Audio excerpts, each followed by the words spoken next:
sometimes self-care can mean saying no to things. So like you're Yes. busy, like we were saying, you know, there's only so much you can do. And especially when you're ambitious and you have so much going on, you want to take on as much as you possibly can, but you have to say no for your own mental Yes. health.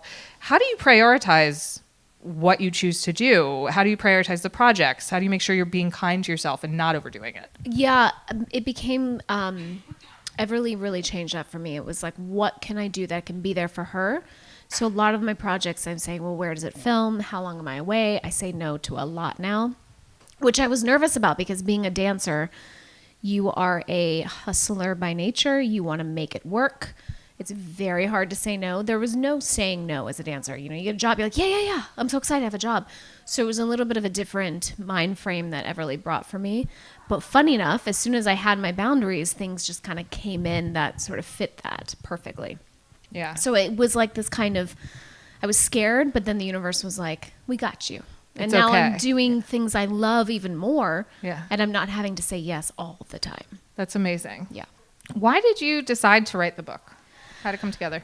It was brought to me initially as a poetry book. Or no, they came to me and they said, would you want to write a book? And I said, well, I'm sure. Could it be like a coffee table poetry book? Because I love to write poetry and I love to curate poetry. And they said, sure, okay, whatever you want to do. And I was like, are you sure? Like no personal stories? Like what? And they were wonderful. Simon Schuster were like, absolutely. We like your voice and we'd want to see a book from you. Of course, within that time period, I got a divorce. I lost my best friend. I lost my dog. Like grief, it was like hilarious to me that like I signed on to this like lovely poetry book and then it was just life happened. And I started to feel like I love to feel authentic in how I express myself. And I started to feel like this feels phony. Like I'm not like addressing what I'm going through. And then I had a lot of people come up to me and say how I'm going through something similar or how are you finding so much balance with such a crazy life? And, you know, how do you find self-care? And I just was like, you know, I wanted a book like this, like something that I could flip open to a page and read something that, or a personal story that brought me a little bit of centered or kind of personal attention, something that helped me to like connect. And it's a huge part of my life.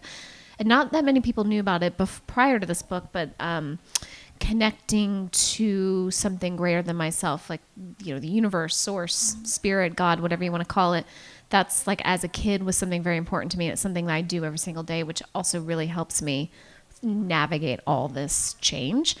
And so I said, will you let me talk about that? They're like, talk about anything.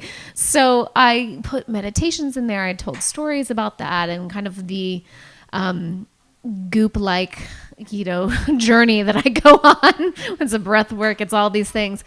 And so it just sort of became this little, you know, this labor of love, this book that grew into what it is. And I intended it for people to read something and gain any kind of enlightenment, joy, happiness, but also be able to go, okay, what am I going to do to self-care?